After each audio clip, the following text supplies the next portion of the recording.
If it starts up again during our presentation, there's nothing we can do. So, but so far, right this minute, it's fine. So, Tom? I'm Tom Brun, the other co-president. And welcome to our meeting. We have a pretty big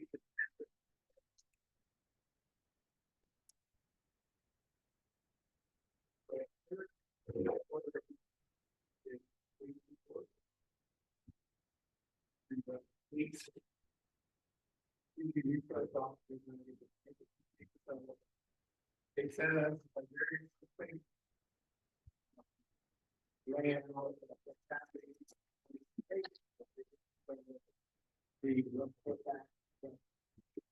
Really,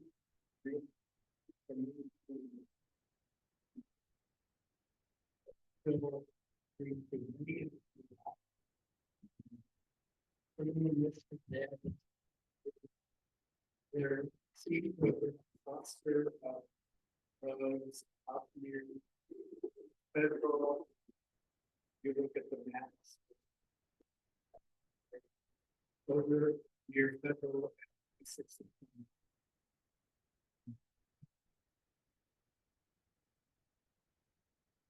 They're the lower box. So what this is a map of is Sloan's Lake and West Colfax. The reason we're showing you both of the crime figures here, all the dots represent different crimes, as you can see. And we're showing you both because our boundary goes in. So 29. So that's pretty much what we're showing. But so this gives you a good idea. I wish we had more information about the actual crimes. However, this does give you different trends, and this is last month. The last 30 days. And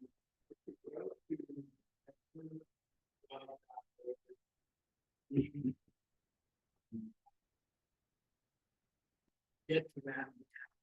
You say Sloan's Lake or West Colfax neighborhood, and give you the area, and just say 30 days.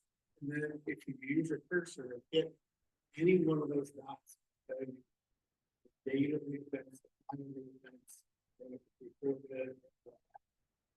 So it's really quite a get to it. So once I had the yeah. But a screenshot doesn't tell you all that. But it shows that there's a more clustered activity right per usual. per usual because up there we live between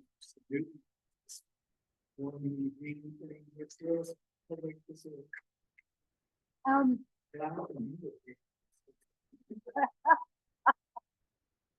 Or you were having some. I need to ask something of Jennifer. Can you hear me, Jennifer? Jennifer? Okay. Well, I was going to have her watch the chat. Yeah, Deb, I can hear you. Sorry. Watching the chat How can I help? Do you want me to watch the chat? Is what you're saying? I can do that.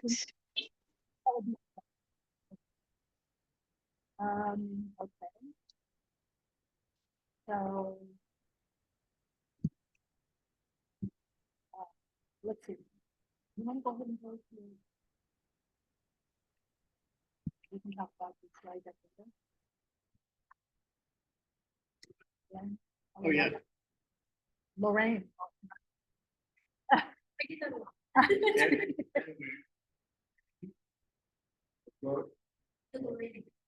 That is the program manager.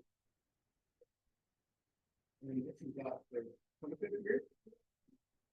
And it's got due date in September. And you can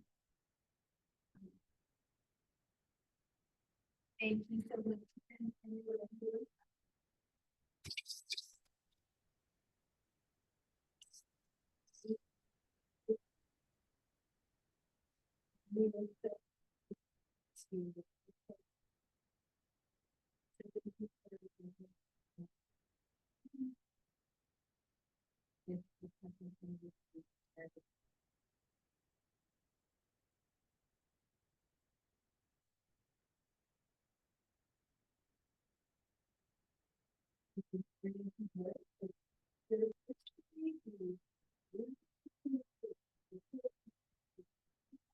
year, we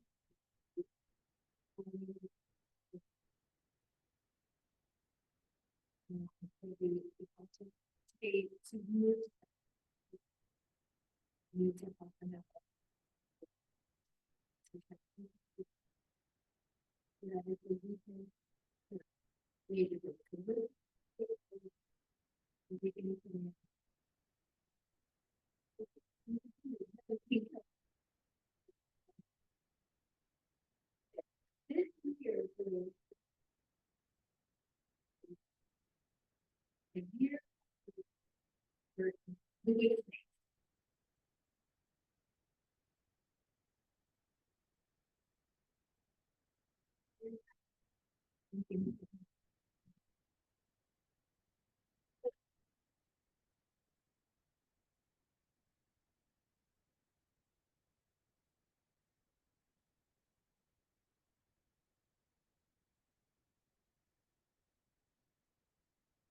I don't think, I think that's all we have.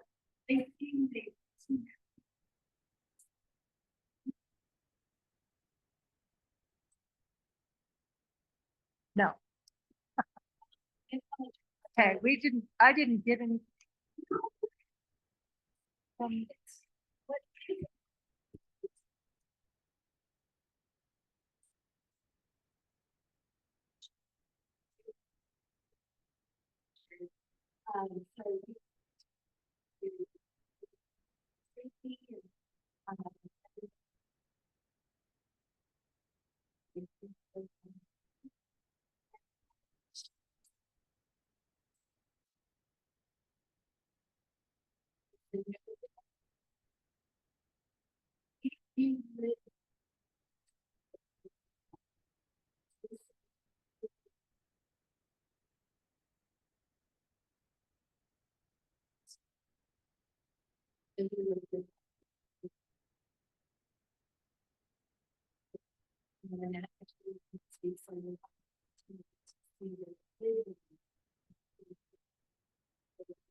In this, we also, can be.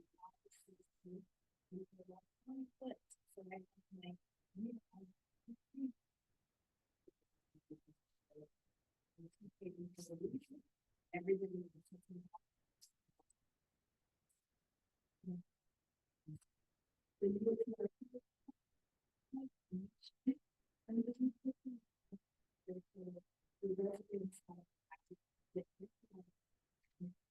What this is.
This year will be.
And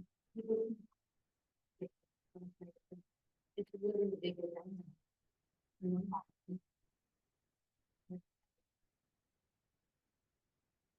And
exciting. I can't wait to see the bonsai tree. Oh, that's cool.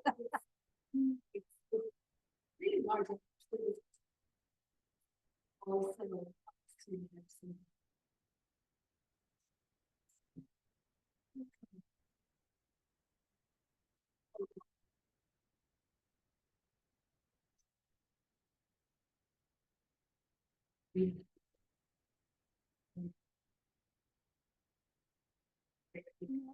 Hey, Deb, are you guys Yes. presenting yet? Is there What? a person doing a presentation? Yes. Okay, we can't hear the presenter, if that might just be something we have to wait and fix till next meeting, but just so you know. Oh, she's been presenting for, oh no, this is a nightmare. I told you we were having issues. I do not know why that happened. Wow.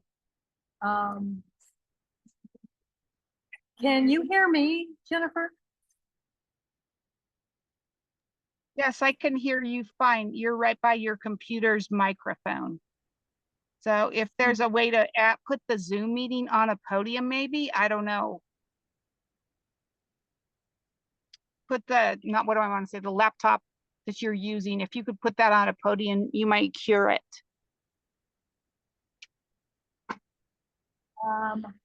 This has never happened. We're just doing things the way we always have. 3 right now, but we also share this. We share the recording. I don't even know what to say about this. I wish I would have known that. Maybe.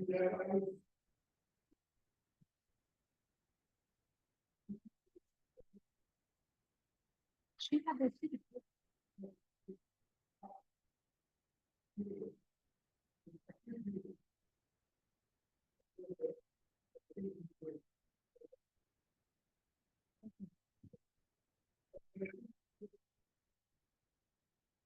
I think I know what. There's this got shut off. There's a button right in the middle that shuts off the volume. And that's what happened.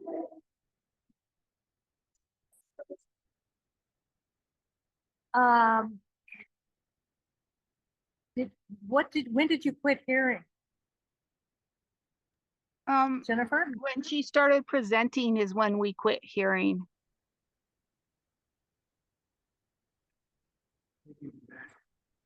Okay, Maybe.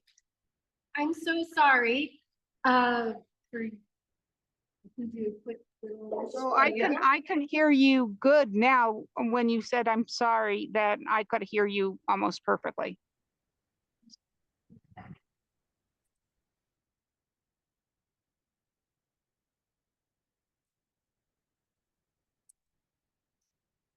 If it's blue, it is.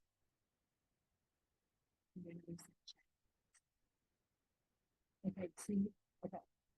Hi, this is Lorraine, Eloriaga. Can everyone online hear me? Jennifer, Yes. you can hear her. Maybe, is it, maybe if I just come closer to your, I'll just face your computer real quick. Yep. If she does that, that works. When she said, if I just face your laptop. I'll just come over here really quick. Hi, everyone. My name is Lorraine Eloriaga. I am the program manager for the Colorado Dragon Boat Festival. We do have new dates this year. We are September 6th and 7th. Not only is it the year of the wood snake, but it is our 25th anniversary. And we are so glad to be part of the Sloan's Lake community. As I was telling everybody here in person in the room, for those of you that are in the impacted area, and you'll receive a copy of this letter via email starting next Wednesday, as well as a hand delivery of this letter 2 weeks prior to our event. What this is basically explaining all of the road closures that will be happening. The road closures, if you've never been to our festival before, it's all of Byron and 26th Avenue, pretty much starting at Sheridan Boulevard, going all the way over to Vrain, and all of the streets that go north and south. So like everything from Zenobia to Vrain are completely closed. But if you live in this impacted area, please read the letter. Please reach out to us, because we will email, deliver parking passes for you for that particular weekend if you happen to be in this impacted area. And again, this should be emailed to all of the residents. So make sure that you are checking your email. And then once you receive it, also, we will be distributing this by hand on Saturday, August 16th. And there's information on how to contact us. And then we'll be delivering or dropping off those passes. Don't worry if you live in this impacted area and you didn't get a hold of us before the deadline, which is August 22nd. We're on site on September 5th. You will see us running around. We always have extra passes on site so we can give it to you even on that weekend. I don't encourage you to wait till that weekend to do it. Please give us some heads up, and we look forward to being here, and thanks for hosting us, and we'll see you on September 6th and 7th. Thank you so much. Yeah. Thank you. I think the Bluetooth dropped. That's what happened. So we're good with this again.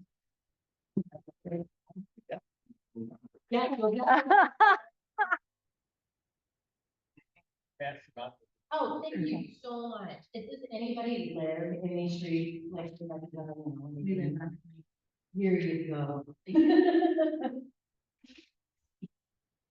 Thank you.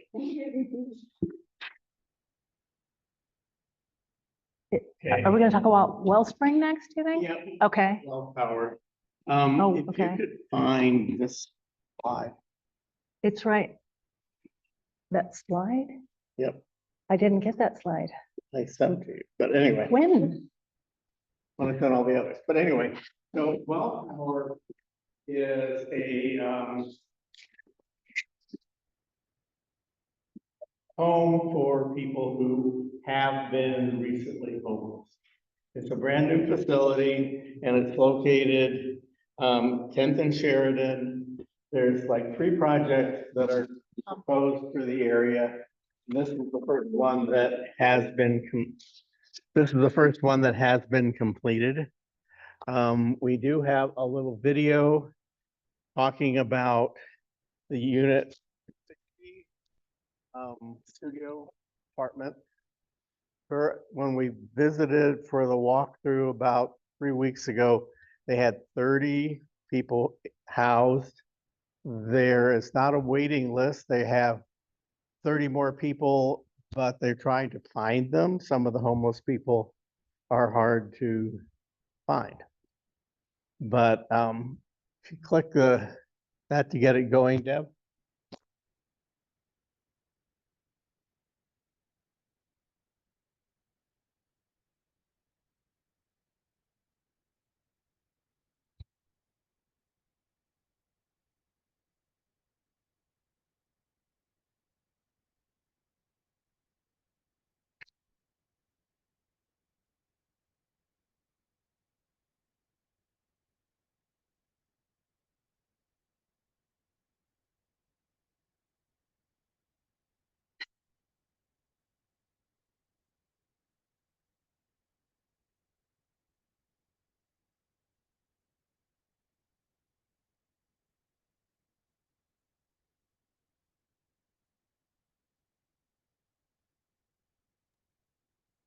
Deb, you'd want to put that laptop close to your presenter.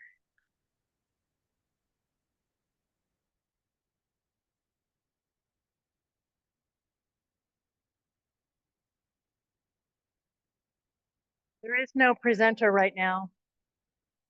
You can that on.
Well, one of the things that they talk to us about is that if a person has absolutely no income, their rent is 0. If they have some income, they charge 30% of whatever their income is. The units are completely furnished, including pots and pans and dishes, and because many of these people have a backpack when they move in. And they do have a TV with internet connection in every room. They also have them in the community rooms. But if you notice the hallways, they're very wide. There's no dead ends so that you can see out, because a lot of people who have been on the street get claustrophobia when they're in, and each individual unit, they adjust the wall between the bed area and the other areas so that there's breaks in the wall so they can walk in and feel secure. There isn't somebody hiding in their room. And that's very important to people who've been on the street for a long time. They do have mailbox, a real address now, and that's very important. That's some of the reason why they're trying to have trouble finding some of the people that are going to move in there. And this is the second facility they've done. They have a similar one down at Federal in Florida that's been open for about 4 or 5 years. And whatever on the design end, what didn't seem to work as well, they remedied with this one. But they have a very big success, very good success rate with stability, and they can stay there as long as they feel they need to. They don't have 6 months, you're out, any of that kind of stuff. So it's a wonderful add to the community. They do, if you saw the slide, they've got bookcases in the lobby with no books. So if people have books, bring them to the next meeting and we'll take them.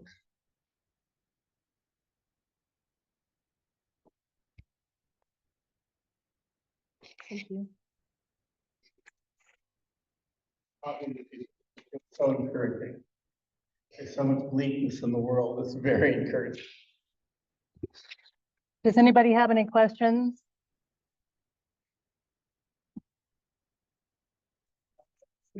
Yes. That is the same. I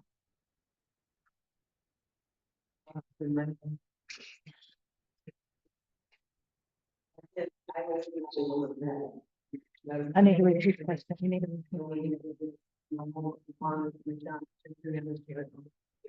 Wait, could you repeat that? Because they couldn't pick it up on the. This is Buffy. Introduce yourself. Yes, this is Buffy Bruns. I am just blown away by this. I have actually gone to Well Power for my mental health since 2013.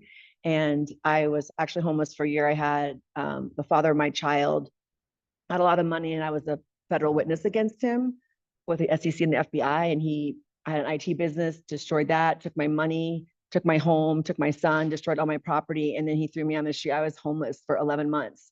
And I'm going to get emotional, but Well Power really helped arm me in, and I have PTSD. So I've been in treatment for that. And I've been in a lot of recovery, but this just blows me away because they think about every facet of that to empower people to live the life you're creating. And it's a road and it's a journey and a lot of discipline, but I am blown away by this facility and how they've thought of it. And I also have lived after I was homeless for 11 months, I have lived in a coalition property on Federal and West Colfax, and now I live at Avondale on Federal and West Colfax. So this is my community, and this is profoundly going to impact our community. And I'm just very delighted and grateful. Thank you. All right. That's great. Okay, what are we doing? Yeah, how about? I think it's 26th Avenue. Oh, thank you. Pardon?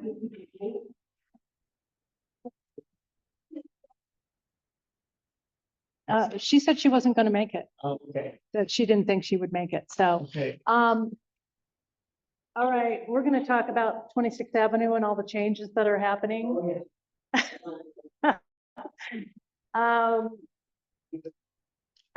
starting with a woman who lives 1 block from me, and she sent the following to us, as well as Mayor Johnston, Councilman Sandoval, and the Dottie Executive Board. So it says, I am writing to express serious concerns regarding the lack of traffic safety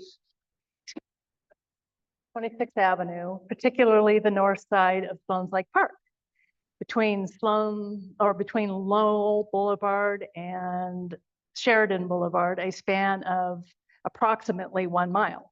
This stretch, which includes direct park access between Stewart Street and Lorraine Street, is heavily used by both pedestrians and drivers. Despite its importance, it currently lacks sufficient traffic control measures. This is only one unlit pedestrian crossing at Tennyson Street, and no traffic lights or four-way stops exist through this corridor over 1 mile between Lowell and Sheridan. By comparison, other similar east-west corridors in the area demonstrate significantly better safety infrastructure over the same 1 mile between Lowell and Sheridan Boulevards. And you see the graphic. So we'll talk about those in a minute. So 36th Avenue has 3 four-way stops, or 32nd Avenue has 3 four-way stops. 29th Avenue has 1 traffic light, 1 unlit pedestrian crossing, and multiple speed bumps from Federal to Sheridan, as well as all the other treatments. And then their 17th Avenue has 6 four-way stops and 2 unlit pedestrian crossings. Notably, the four-way stop at 17th and Raleigh manages traffic at a park entrance comparable to 26th and Tennyson, yet offers much more protection to pedestrians and drivers alike. Tragically, a fatality occurred along the stretch April of 2021. One would expect such an incident to trigger prompt and meaningful action. Yet, more than 4 years later, no significant improvements have been made. I urge the City of Denver to prioritize the installation of effective traffic safety measures at 26th and Tennyson. Ideally, a traffic light, or at minimum, an all-way stop with a well-lit pedestrian crossing. This intersection serves park visitors, neighbors, residents, and school-aged children, and its current condition poses a continued and unacceptable risk. So that got our attention, not only because we already realized this, but this was right on, and she was, including the mayor in this and so forth.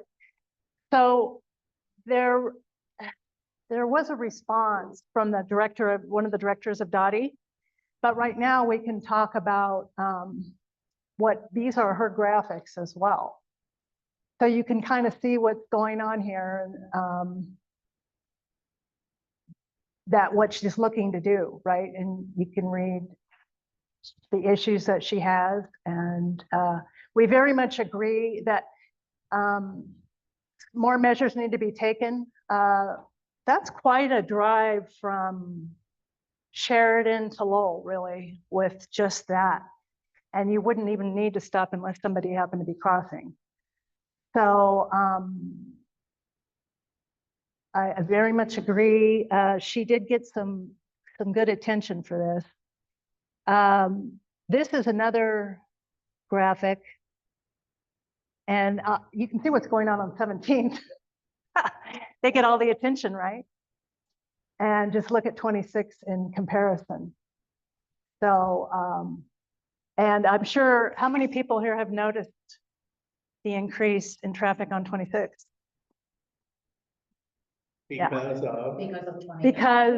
of 29th and all the installations, people are segueing over to either 32nd or 26th. I mean, I cross 26 every day to go to Sloan Lake, and it's exponentially more traffic. It's at least twice as much than it used to be. So, and it's only going to get worse.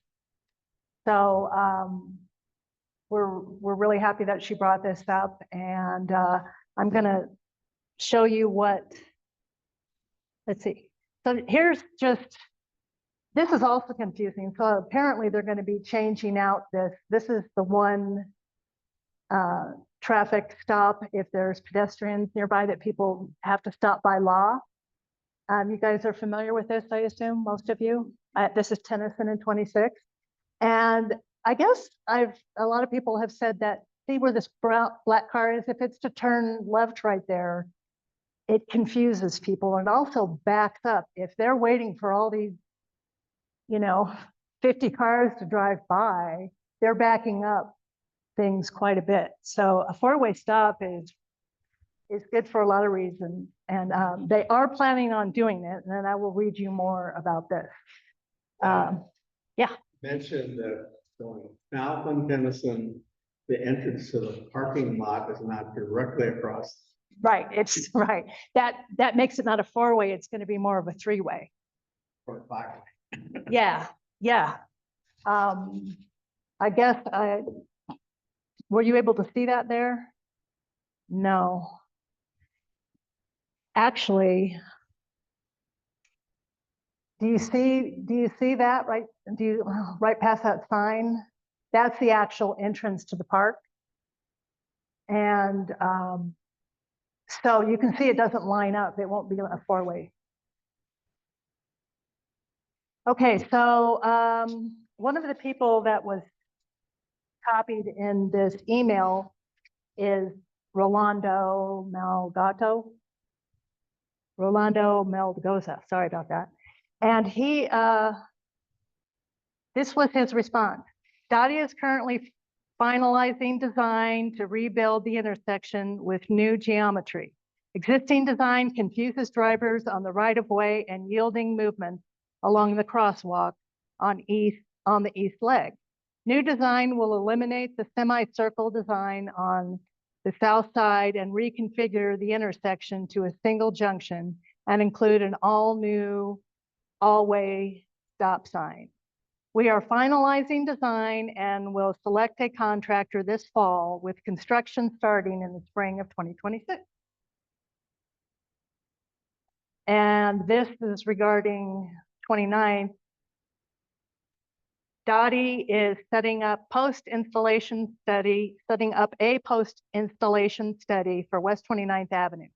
One of the goals of the study is to determine impact from community claims about impacts to parallel routes, which include West 26th Avenue.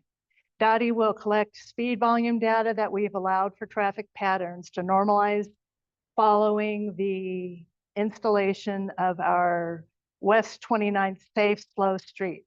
We are aiming for that data collection to begin in fall of 2025, which is right around the corner. At this time, I am unable to speculate on the study's outcome or any possible recommendations, but we'll keep the community updated. So what we intend to do is just make sure that he does keep us updated on what's going on and give you all regular updates because we're very serious about this. Yes. Additionally, all the new traffic on 26. There is not continuous sidewalk from Lowell to Sheridan. On either side, not on the park side. They do have some areas where they have sidewalks like 24-inch wide. And in one block, they had 3 power poles in the middle of the tiny sidewalk. Yeah, that's counterproductive, is it not? So yeah, a lot of problems on 26 that need to be addressed. And so we're looking forward to that and we'll keep you posted. Does anybody have any questions that I might be able to answer or that we can maybe ask Rolando? Melgoza? RTD is maybe with 29, so that impact. I'm just wondering, so RTD goes up 26. I don't know. And we invited Alan Cogill to come to our meeting tonight, but he wasn't able to attend, but he should be coming hopefully in September. And he's on the Dottie advisory board and he can answer a lot of these questions. So keep that in mind for him.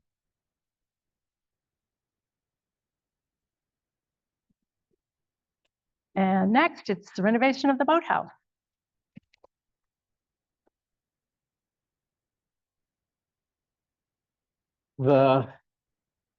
They're currently in a budget from the last bond issue, $7 million from the RISE Denver funded amount, $7 million to renovate the boathouse.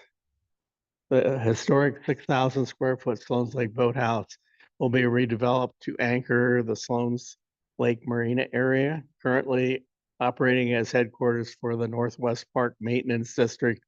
The building will be completely remodeled to accommodate community events and public programs. The new space will integrate into recently redeveloped jetty and marina to provide full public access to the historic site. They are going to be having a meeting at the boathouse Tuesday, July 29th from 6 to 7 for public input. Now, do any of you here, first of all, I wanted to give you a little history about this boathouse. It was built in the 1930s WPA. by WPA, and I'll just kind of go over that real quick, and then I'll come back to talking about this.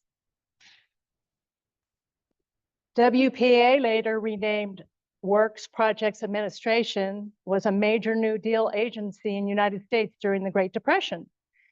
Established in 1935 and dissolved in 1943, its primary goal was to provide jobs to millions of unemployed Americans through various public works and cultural products.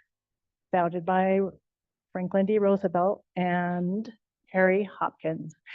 So I just thought that was interesting. I will say, for one, I want to see the integrity of the outside of the building at least. I've never seen much of the inside, but the outside, I hope stays just the way it is. It is a historic structure, so they can't mess with the outside. Even when they're replacing windows, they have to be windows of the period. Like that little corner thing there that looks like it was added, probably will have to be taken back to what it looked like when it was originally built. But if you go to other parts of the country, like you go back to Wisconsin every summer, and on the lake, they have facilities similar to this that are open seasonally with vendors in public buildings that do ice cream and hamburgers and that kind of stuff. And wouldn't that be a wonderful thing to have at our park?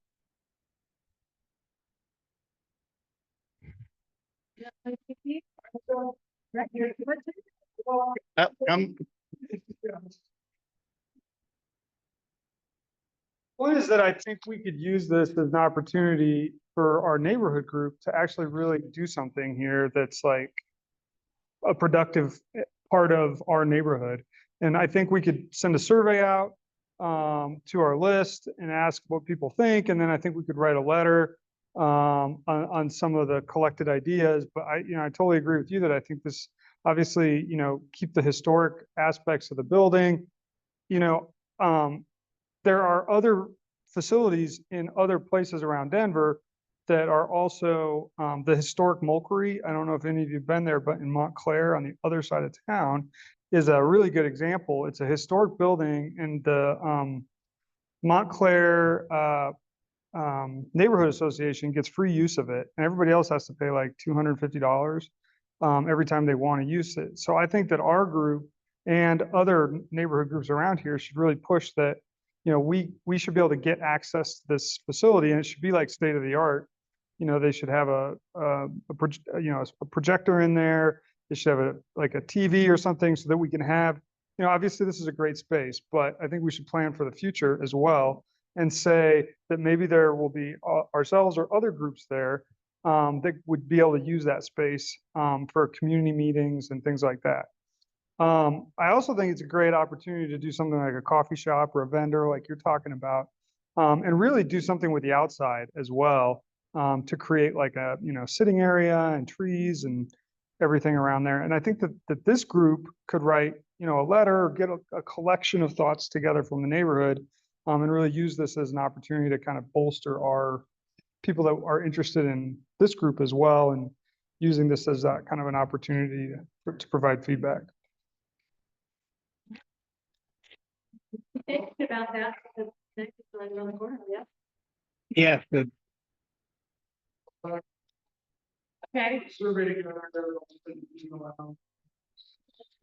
Work with everyone's. But just make sure you go to the meeting and let our voices be heard.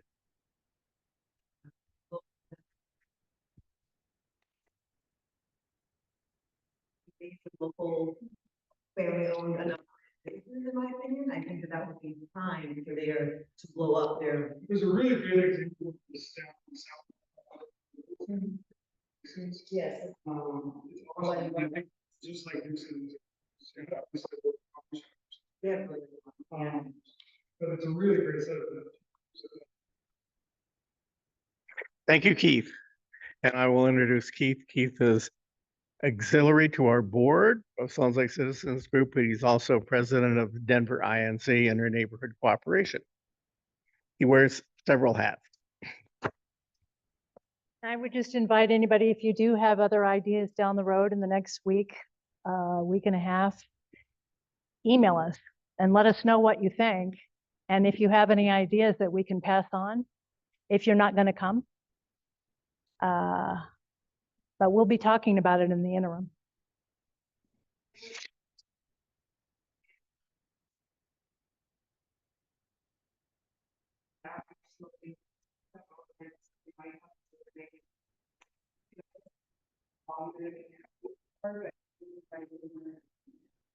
Okay. Can you repeat that? Yeah. Yeah, so this is Brittany. So oftentimes with outreach like this with the community, they'll have like a more robust effort where they might have like a community survey, or they could have other events where they're trying to get input. So if we can get a contact from Denver Parks and Rec who's connected with this project, we could kind of already, find out, is there already a survey that they're going to put out that we could like push out? Or are there other events that we could try to get more people to go to as well? Might do that, Yeah. or we could even in Sandoval if, also. Yeah, But because they make should sure have some survey sort of happens. engagement I agree plan. that you get it to everyone. Yeah, not just- totally. Yep.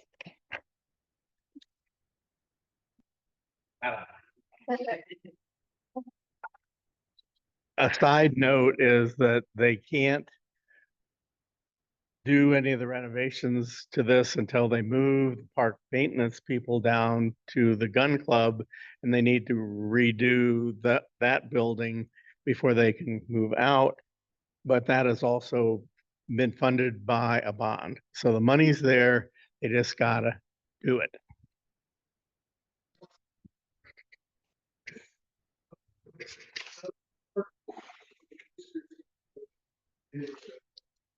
Like a little section, just a history of Sloan's Lake, that we could really advocate for, because I don't know if there's anything other than at the Denver Public Library about this area. There's a lot of really interesting things that have happened. Yes, absolutely.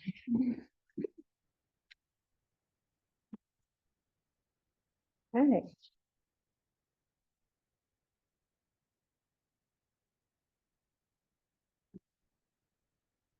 Well, we have an update on. Now, am I on?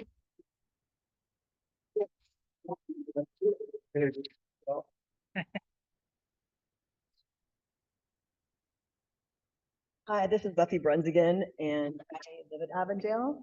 And this was very exciting. On this past Sunday at the Denver Post, they did a whole workup on how we don't have working elevators, and it's a systemic problem in a lot of low-income housing all over on these slumlords all over Denver. So this was a lot of it bringing attention to the issues that we're struggling with as far as overcoming this. We are currently, I'm one of the 4 named complainants on a class action lawsuit toward Civil Markham Properties, who manages the property, as well as Del Norte, who are the owner of the property, and they own like at least 17 other properties.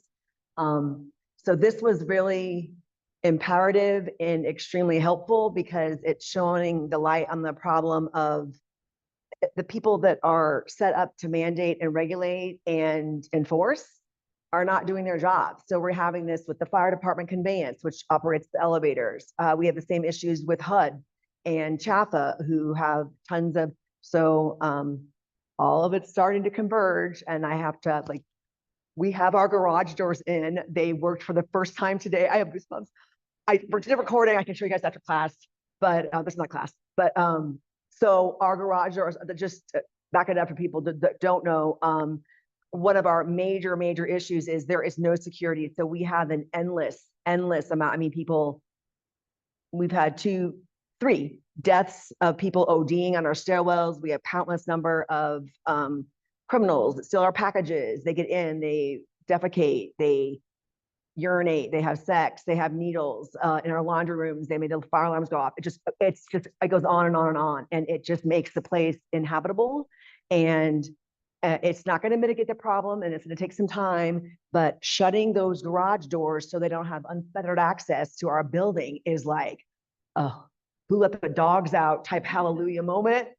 And so that's very exciting. And so we are moving forward. I got on the phone with the attorney that's running our class action, amazing attorney and a firm, Ben DeGolia. He's amazing. And so I got off the phone with him on Monday, and now we're looking, because they tried to do a rent increase hike on everyone in the middle of all this. And so he's seeing if that's lawful, and that people can't give money orders or checks any longer. They have to go through a porthole or go down to a 7-Eleven. And it's just, I was with a 78-year-old resident today who is retired mom of 11 years, and just this precious lady.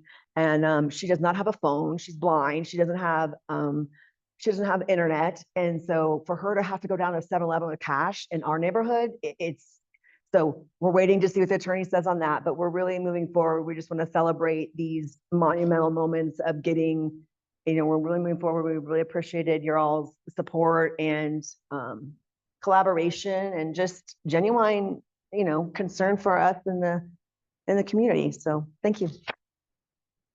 Side note, the building is less than 10 years old. That's crazy. It's less than 10 years old, the building. Is that what you didn't hear? Yeah. Wow. Is it Avondale Apartments? Right behind the library. South of the library. Yeah. So they're getting some attention over there anyway. Way to go, Buffy. Getting some attention. These. Great. Keep it up. I have a lot of skills in my closet. I can talk all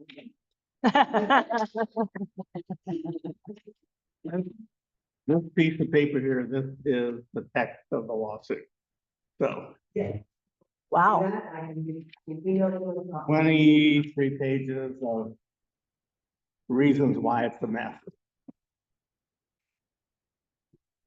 Well, we've just mentioned the library because Avondale is right in behind it. And we have Charlotte here. Charlotte, hello. Are you there, Charlotte? I'm here. Hello, can you hear me? I know that. Yes. I just noticed that you are here, and I was wondering if you wanted to tell us anything. Give us any information. Sure. You're from Corky Gonzalez. That's right. That's right. Yes, I'm a librarian from the Rodolfo Corky Gonzalez branch. Let's see some updates from us.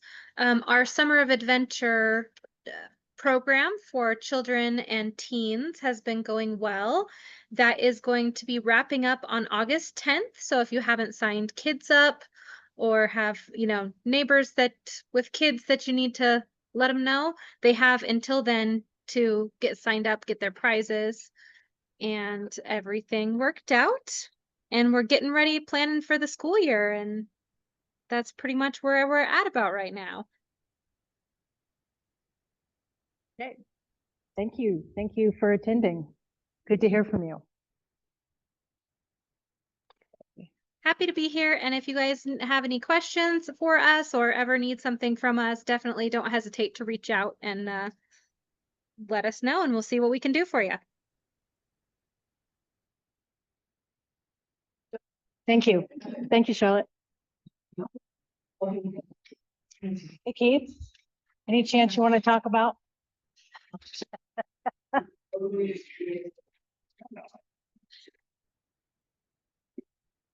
This looks great. You did a nice job, Deb. Yeah. Great. So we just had our second happy hour. And we got a new partner, West Highlands Neighborhood Association. So we're up to 4 now, and our last happy hour was July 2nd. And we had it at Hogs Head, another good turnout, no rain this time, which was great. And our next one's going to be at Chile Verde, just down on Federal and 23rd. And we're going to do bring a friend night. So if you have folks that you want to invite, bring a friend. We're going to try to up the numbers here. I think we had maybe 25 on July 2nd.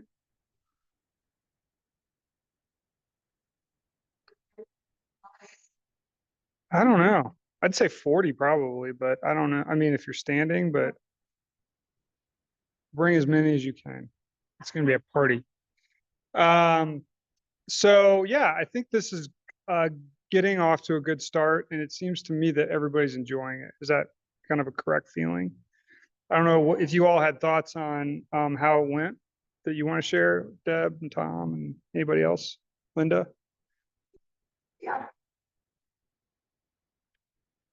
And I think people who were there enjoyed it. So, you know, I kind of talked about this with the folks, sorry, Jefferson Park and West Highlands a little bit, in that I think that this is great, and we should, you know, we've gotten two good turnouts, and this is something that we should probably continue, in my opinion.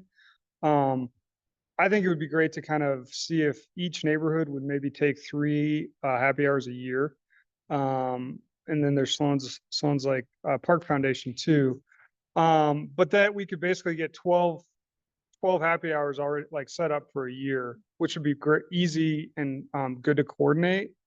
And Chile Verde and Hogshead have been really good in terms of not charging us, which I think is important at this point. Other places that I tried initially to talk to, like Alamo, Draft House and stuff, wanted to charge us like $300. And so I think another place that we might think about is Odell. You know, they got pizzas and stuff too. Hogshead is great because they have non-alcoholic drinks, which I think is important. I'm sure Chile Verde will as well. So I think we just need to check in on that for any other venues. But that's kind of that. I think it's been really good for socializing and getting some folks reconnected. So great. I might add that this was Keith's idea. So thank you, Keith. That's what our RNOs are doing, which is having our. Oh, the other thing is we need to kind of think if we wanted to come up with a different name, other than just the neighborhood happy hour. You know, I think Sunnyside does the Sunnyside Flippers or Flippers. Hooney does Hooney Hour. So we could do Slurpers. That would make us sound really degenerate, but I think that's good. I mean, maybe that's the theme that we want. Yeah, I mean, I think the other thing I'll just say while I've got the mic too, is that INC is doing a meeting. If anybody is interested, we're doing a meeting on Thursday at the Town Hall Collaborative in Baker, which is going to be pretty exciting. We got about, I think, 100 people RSVP for that, and it's going to be about the soccer stadium proposal. And so if anybody's interested in finding out more information about that, the owners are going to present. We're going to hopefully have somebody from the city come and talk about the financing for like how the city's planning to try to do the financing for the soccer stadium. And then we're going to have some folks talking about the community benefit agreement process that's currently going on and what that kind of looks like as well. But it should be and if you've never been to the Town Hall Collaborative, it's a cool venue. It's all female owned. Which is pretty exciting. And yeah, we did our awards dinner there last year, which was nice. So, great, thanks. Thank you, Keith. would it be appropriate for him to talk about the mile-long table? Oh, yes. Want to talk about it, or? You know. Or TV? Um, I was just on a call. yeah, Co-host. I don't, you probably have about as much information as I do at this point. But the mile-long table is gonna be, I don't know if you want to flip to that. Yeah, July 26th. And INC originally partnered with, the longer tables and was offering a discount to RNOs that would co-host, and Sloan's Lake did that. And so there's 10, I believe there's 10 tickets available for folks. It's going to be cool. I was on this call for co-hosts right before I came over here, and they had, I believe 50 people on that. So that's 50 co-hosts. And for each co-host, there's 10 seats reserved. So it's going to be huge. I think they're going to have a really great turnout. It's at the Auraria Campus on July 26th. And I think there's 10 tickets available with Sloan's Lake Citizens Group if anybody wants to go. I wanted to find out what the procedure was, because I did get some information about what would happen. There was a brief article in the newsletter about it. And the food is furnished by Serendipity Catering and Hispanic Restaurant Association or something like that. But and it's sort of served family style, and it's kind of like build your own salad with they have like all kinds of different things that you can put in the salad, like pinto beans and chicken and all kinds of veggies and cheese and all kinds of things. And so it sounds like it would be good, but we probably need to find out what people from our group want to go. Yeah, it's coming up. Yeah, so I guess the question is if there's folks that are interested. I don't know if you want to raise your hand or tell Linda. Yeah. Yeah, I think I was pretty impressed by all the different folks from different there was only a couple of neighborhood organizations on the call tonight, and there was like lots of different kinds of groups. I think they have like 15 youth that are doing co-hosts each. So they'll be like they've just got folks from schools and churches and neighborhood groups and all these different community groups that are there. And everybody's very excited. There's a lot of people that had just gone in previous years that are co-hosting now because they just wanted to come back to this. So I think it'll be good. Unfortunately, I'm going to do the same thing with the INC group and trying to rally our group to get 10 people there. So I'll probably sit with them, but what is the procedure about the tickets? I think that's a question for Tim, because I really don't know the answer to that. But they're going to do another meeting. This was the first tonight, and I think it was recorded. And then they're going to do another meeting that you can go to or you've watched the recording to find out. Yep, I think so. Yeah. Do you mind sending the recording to us if it's not? Sure. Yeah, I think you'll get it from them too, but yeah, I'm happy to forward it on. Thank you. But yeah, I would just start collecting names and numbers so everybody knows. Great. It's kind of too crazy to not do, like really? What does this look like? How does this work?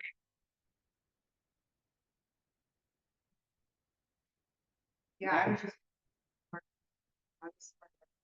Wow. We're gonna know a few more ourselves.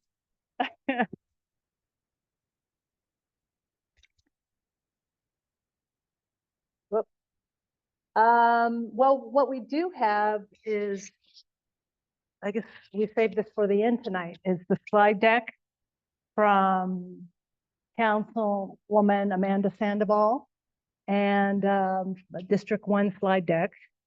And we'll do the best we can. Alessandra, for the third month in a row, couldn't make it. I think there's been a lot of meetings going on, and I inquired what meeting she was going to.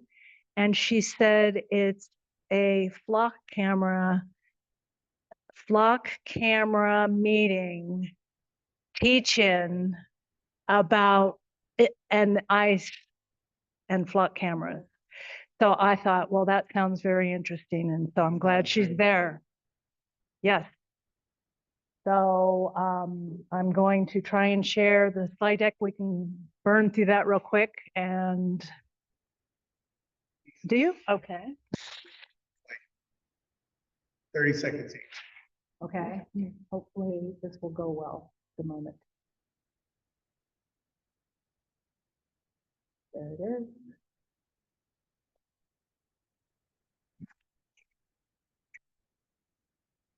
So yoga in the park is coming up. Well, actually, it already happened. And then it's coming August 13th. And that's at the historic Elitch Carousel Dome. That sounds like fun. Movie in, yes. 38th and Tennyson, correct, yes.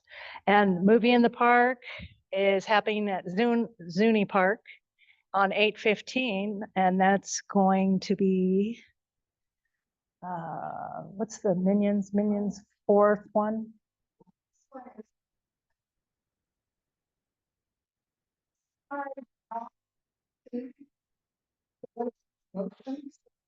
Oh, yeah.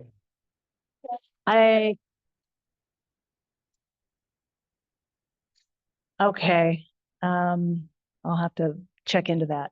In any case, it would be fun, I'm sure. Tennyson First Friday Art Walk, every first Friday, so that's pretty easy to remember, just like it says, right? Regia Rama.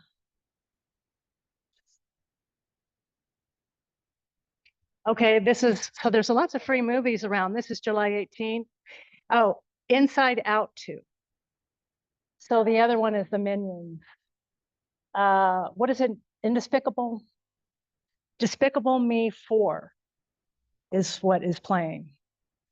Okay, but this is at Regia Rama. Invite you to Betcher Commons for the Regia Rama, a free family outdoor movie series. Can't go wrong with free. Tennyson Street Fair, that's happening on Saturday, July 19th. So 11 a.m. to 8 p.m. I'm sure that's a good time. Free summer meals for youth. Denver's Tasty program invites youth ages 3 through 18 to enjoy breakfast, lunch, and supper or a nutritious snack this summer. No ID or registration required. So let's see. Yeah. Highland Square Farmers Market is a good farmers market that's on Sunday, every Sunday, now through October 13th. And I really enjoy that market personally. What did I just say? Let's see.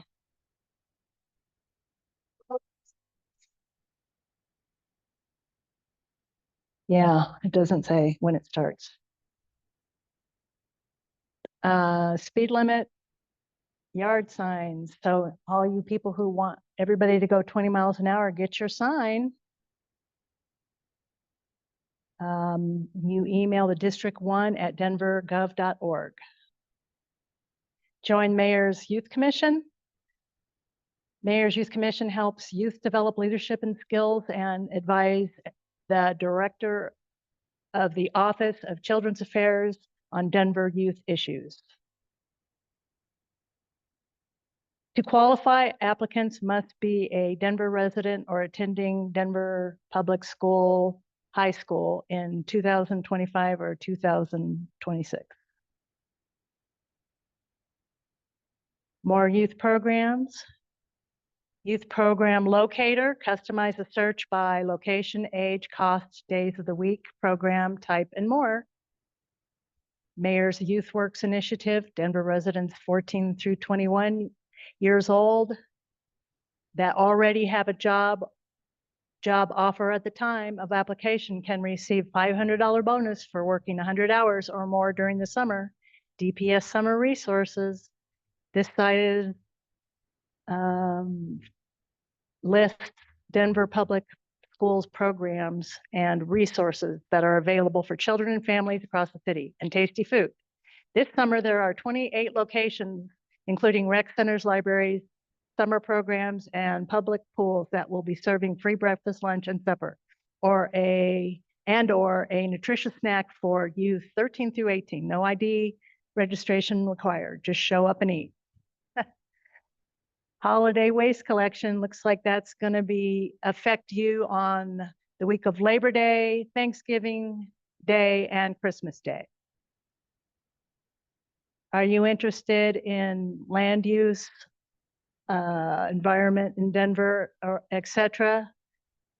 Sign up for the Community Planning and Development newsletter, Climate Action and Sustainability Resilience newsletter, and Denver Parks and Rec newsletter. So I get all those. So you'll get plenty of newsletters on the 1st. That'll hold you over all month. Did you know that we have 2 council women at large, and that is Council Member Sarah Parody, and Council Member Gonzalez Gutierrez. And they just want you to remember that. Not only do you have our council person, Amanda Sandoval, but that's true. That's true. Very true. So we're covered. On well, that's little. Okay. Dottie, there's an advisory board. Looks like the 2nd Tuesday of every month to talk about your transportation and infrastructure issues. Dottie covers a lot of different areas, not just right. Yep, sidewalks, yeah. And I think they're going to be doing the depaving venture as well. And that's another thing we'll talk about down the road, depaving in Denver. And then there's also the Parks and Rec Advisory Board, PRAB, and that is what? Let's see, 2nd Wednesday of every month at 5:30. So any issues with Parks and Rec, let them know.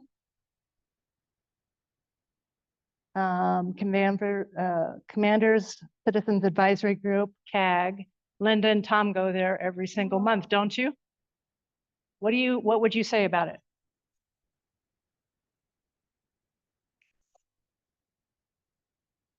If you want to find out about the crime, more detailed information about the crime trends in your neighborhood, and then in Northwest Denver in general. And they talk about the noteworthy crimes that have happened, and people bring some of their concerns to the meeting, and they also choose a top cop. They give you some scenarios about these police that have kind of gone beyond the call of duty, and you vote on who's the top cop. And they have refreshments that vary. Sometimes you can make a meal out of it, and sometimes it's just a snack. And it's hard to tell, but it's good. Yeah, and that's one of the places we met Buffy for the first time. Text 911 for a crime, you don't have to just pick up the phone and call. Again, I don't know the biggest response rate.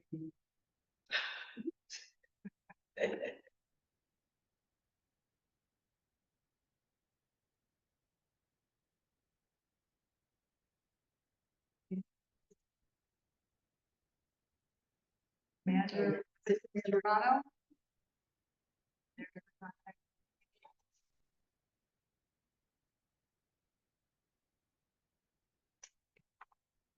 and so on and so on. So, wonderful age. And does anybody have any questions that can be able to answer?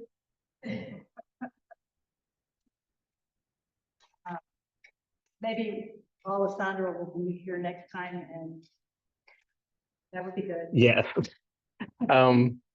What's coming up on Saturday, August 2nd is the Confluence Ministries West Colfax Festival at Paco Sanchez Park. And it was last year at the park, we had the Sounds Like Citizens group had a little canopy and a booth. And that's when we met the people from Well Power. And that's when they told us about what was going on. And that's where we made our first connection with them. So it was a very interesting experience to meet. Oh, this is happening and this is good, really good. And next month, our meeting will be here, but it will be hopefully outside if the weather, for our summer picnic. And we will be collecting money for gift cards for the children at the Veterans Apartments at 26th and Federal. And we work with them to do gift cards for school supplies. And then we also do gift cards for the kids that live in the building for holiday, Christmas. And then every year around Veterans Day, we do a pancake breakfast. And this year will be, I think, our 13th pancake breakfast. And the residents really like being waited on. Yeah.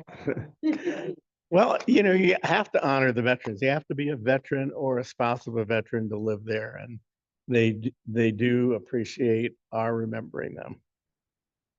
I chef the pancakes. Talk a little bit about some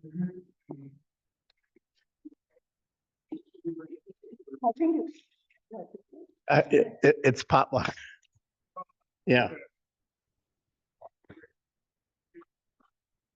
you bring dessert or a side or anything. Anything. We'll put information in the newsletter. Our next Month. Yeah. Will be, And if the weather's crappy, it'll be inside here, but hopefully it'll be outside and we'll have tables and it'll be. Yes. So what we're gonna do is set up another extra canopy or two outside. And depending on the weather, we can come in here too. If it gets weird, if it's too hot. Hold up tables for the pumpkin patch. Yeah, okay. So I guess that's it, folks. Really, thank you for coming, and I'm sorry it's so warm in here. We had to turn.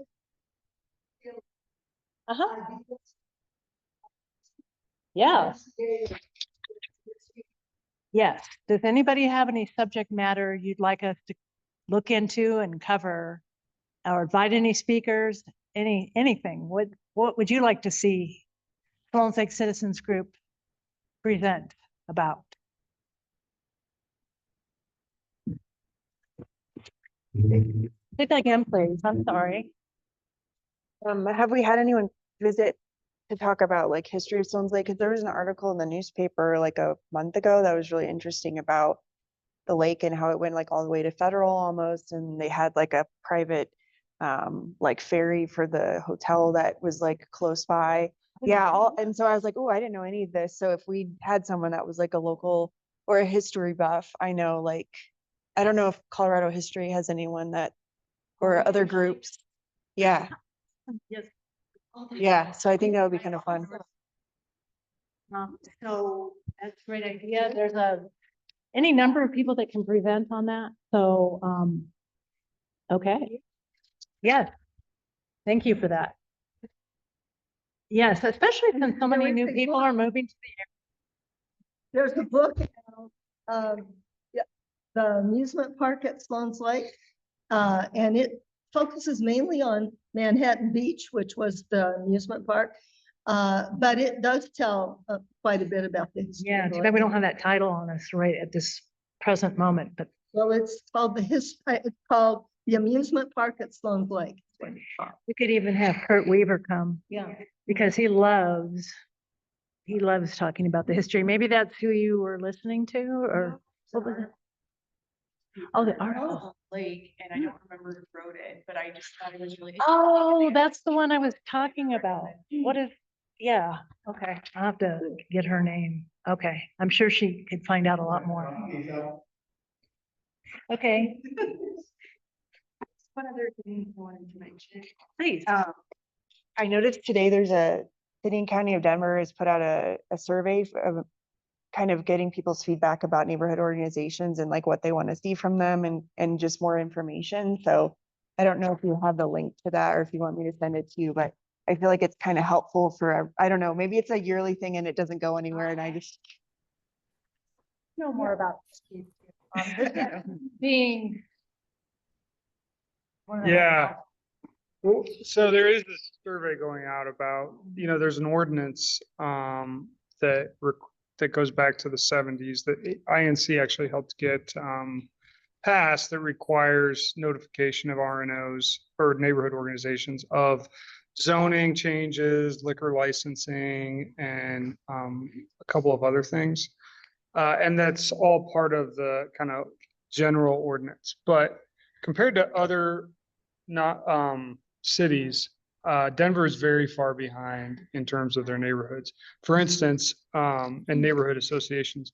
For instance, Los Angeles gives 99 different neighborhood organizations $35,000 a year for their neighborhood organizations. And that was an ordinance that was passed by the citizens of Los Angeles. And that's not to say that we couldn't do something similar here. And I think that our organizations in general are fairly, and I think you all would probably agree with me on this, we're underfunded. It's a bunch of volunteers that really struggle to kind of keep up with rapidly changing technology, and trying to get out all this information that the city's kind of churning out to like residents. And so I think that there's kind of an interest in trying to improve that system. I think that there's also a lot of, unfortunately, there's a lot of politics involved with it too, because I think some people aren't really a fan of neighborhood organizations because they think that they only represent a small portion of people in neighborhoods and whatnot. So yeah, I think the city council is looking into this issue. Whether or not they're going to do a whole lot with it, I think we'll kind of, we'll see, but I think it's definitely worth taking a survey on that. And I think that's something that we as a group can also provide feedback for. And aside, Amanda Sandoval's office gave each of the neighborhood associations in her district $1,000, which is helpful for covering our postage for our newsletters. Yeah, but it doesn't pay for a website, all these other things, and it's not her fault. It's just that there's just no money. And so one of the things that INC is doing in September is we're doing a leadership summit, and we're going to have a dinner one night, and then the next day we're going to do an online leadership summit for registered neighborhood organizations and people involved in community organizing in general. And it's, really kind of a how-to on a lot of things, but we're also going to have some bigger speakers come and talk hopefully about some of these, what they're doing in other cities and things like that. Colorado Springs actually is doing an awesome job, and I'm happy to share their website, and we've talked to the person who runs it.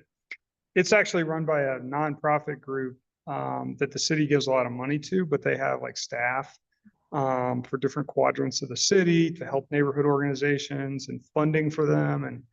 And so it's, there's a lot of different models that other cities are doing that I think are far superior to what's happening in Denver. I have seen. Can I jump in for a minute, you guys?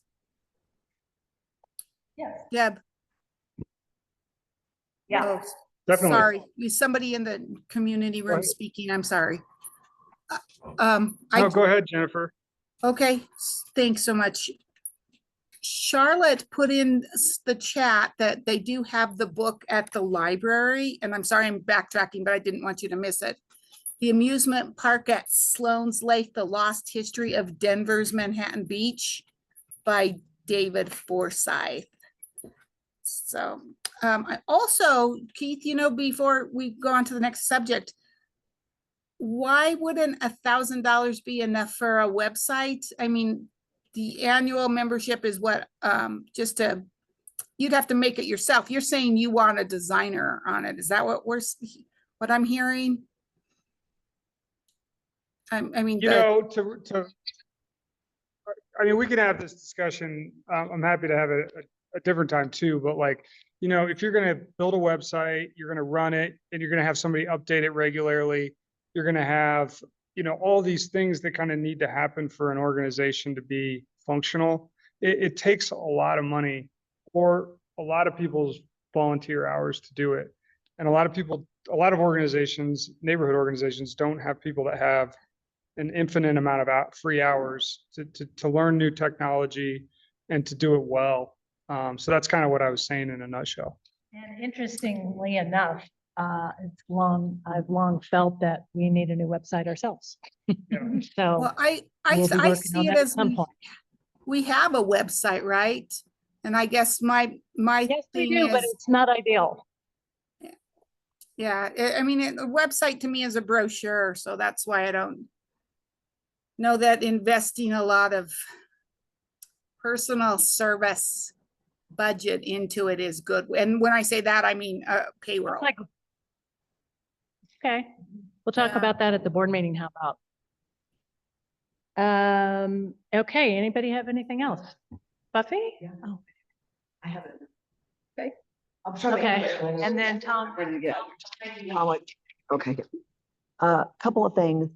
I go to that since I found out about it, that District 1 meeting, and the officers last time we were there was asking to get the word out because it's like, yawn, we're seeing the same faces. So to maybe, it's a really great resource. They're really good about an hour and then they're out of there. And so it's really, I don't know if anyone knows that, or we can put out a blast to let people know. It's helpful as a sense of community. I personally really enjoy, and it's really important, in my opinion, to see the camaraderie and what these men and women of law enforcement are doing for us in our communities. It's really just binds us together. It makes me feel more safe, and it also gives us direction and where their crimes are and how to. They have a lot of opportunities and things available that we can, you know, so pass the word on, if you will, on that. And then the other thing I brought up in that last meeting, which I'll bring up again, there's a thing called Flock, which is a system that's a camera system that's without the city, that is it's being not defunded. They let it go. They're trying to defund it because it really helps. My car got stolen last year, among many other things, and it has been a nightmare. And I'm just one of many. And what this helps them do is they caught, like, over already this year, they help get license plates. So they've like 300 crimes, like murders, car thief, like big crimes, you know what I'm saying? And so the reason why they don't want it is because ICE is using it for that whole shenanigans, but they can't because federal and state are not allowed to, and they don't commingle their existing. Anyhow, I think it's really imperative as to empower our police. I mean, these criminals are, and I live in a highly crimed area, and so these criminals are just always one above them. So if we can, any tool that we have that is that fundamentally impacting our law enforcement to enable them and empower them to do their job, I feel we need to encourage that. So I think to get that out, because people don't know what that is, and a lot of it is just making the law so it's ironclad and safeguards ICE, which they're not allowed to use, but the people are getting nervous about that. So it just needs to be written, and the dialogue needs to be in such a way where people feel safe and secure. And I would just, you guys read about it and see how you feel, but I would love to get that kind of situation out in our communities so that we can support our women and men of law enforcement, and specifically this Flock tool that is astronomically really helpful for them to solve crime. The camera. Yes, they're cameras, and then they're in the streets, and then they take cameras. And so when a car gets stolen, or there's a murder, or there's a DV, you know, they can use that, and it helps them catch it like right away. It's really resourceful and helpful to our law enforcement, and which frees them up to do other things. And I'm telling you, these criminals are just constantly going and going. So we need to empower our law enforcement with the same types of tools that are putting them on the cutting edge and frees up more of their time to do these heroic things they're doing, continue to do in our communities. I could never be a cop, I mean, for obvious reasons, but you know what I'm saying? I have nothing but admiration for these cats. And then one other, I found another group. Have you guys ever heard of the Gulch Garber Grabbers? Yeah. So yeah, I go on that path all the time. And so I'm going to try to get them wheeled in here because they go and they clean on the Gulch. Every Tuesday they go and pick up trash. There's just tons of buckets, and then they go for their happy hour. So, but I'm going to try to get them in here, and then with the law enforcement too, because they're just amazing people in the community, and we want to collaborate. Okay, I'm really big done. All right, you hold that. Okay, yeah. Yeah, we have these available for purchase for $25. $10 goes to the Stones Lake Park Foundation for their work on cleaning up the water in the lake. And the other money goes to cover the cost of the shirt and the printing. Okay. They are printed in Golden, Colorado Okay. by my kid. Oh, okay. She has a little cottage industry. All right. Love that. So Yeah. there you go, and back. Oh, that is kind of cool though. Simple. And it came from Sloan's Lake, and Okay, the we like- original graphics came from a weekend long film festival of 1950s horror films at Yeah, the okay. Alamo Draft House. It has that kind of motif on it. Yeah. Yeah. Gotcha. All right. Which is this just, I haven't really voiced this at a meeting, but as a long-term like goal or thought project for our neighborhood, I'm very interested in planting more right-of-way street trees.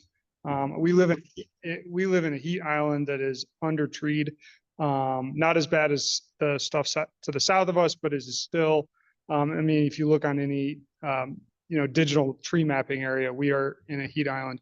And so I really think that that is like a long-term project that I think would be good for this group. And I'm interested in it. If anybody else is, please feel free to talk to me about it. But I think right-of-way street trees is something we need to really be. They get like a reduced cost tree planted. Yeah, I mean, you could get free trees in your, in the health strip, that easement. But I think it takes a concerted effort to kind of talk to neighbors, identify where the trees need to go, and then talk to the people that live at those homes Yeah. about getting them planted. Because I think it takes like 2 to 5 years of maintenance of regular water. That's a lot of the original trees from 100 years ago. Yeah, well, everybody I'm sure saw that the ash bore's here. It just came, or they just wrote a bunch of articles about it 2 weeks ago. That the ash borer that they've been talking about forever is finally here. And I used to live over in the Highlands, and there's trees there that they planted 40 years ago, and it's just gorgeous in some areas. And it would be nice to kind of do something similar here. I talked to the Denver Department of Infrastructure about that, because that's what the. Yeah, I just wanted to mention that the park people are a really good resource for this. They do part of the free and low cost trees thing. And I just finished doing their community forester program, which is a 5-month-long thing where they teach you how to be a community forester, which really mostly just teaches you how little you know about trees. But it was really great. And so if there's anybody that you think might be interested in doing that, we can also, I'd be happy to try to make connections to them because they're great. And they're also starting to do more programs for people who might want to have a career in this, or, just it's grown a lot in the last couple of years. And they just also moved close to the neighborhood. They're just down in Valverde now. So anyway. That's me. Was that Cindy Schnall that was just speaking? No, About that the was trees? Julie Wolfrada. Oh, hi. Hi, Julie. That's a great Hi. point. I got to see the Denver nursery the other day because we were able to, our community garden was able to go, and we were the benefactors of all these leftover plants that they grow for the parks. And it's really cool at the Havana Nursery if you've never been there. But that just makes me want to bring up a suggestion. I remember once when I was a kid, I sent away for a tree, right? And it was the stupidest thing. I got a twig, but I planted it, and it didn't take but a few years for this thing to turn into a monster in my parents' yard, right? And there's 3 monsters that were twigs. So, I mean, if they were saying this is ever cost prohibited, I mean, there are creative ways to do it.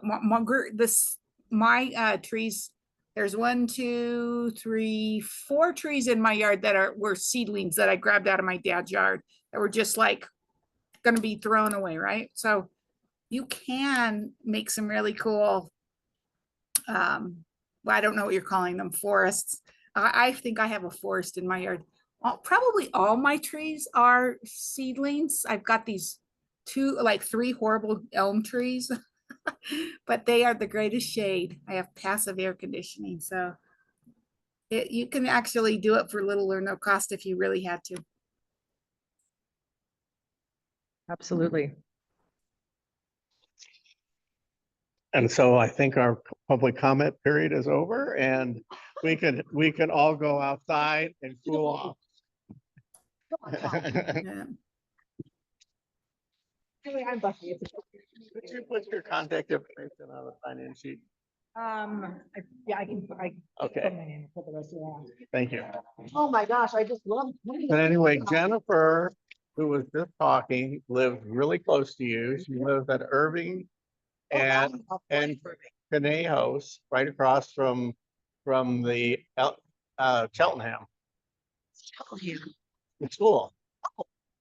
So she's like 2-3 blocks away from me. Yes, yes. Right. So I And met she these lives on- people. I'm gonna get them. Hand them to you. And Buffy, you know what? Jeannie works, or she participates in our community garden and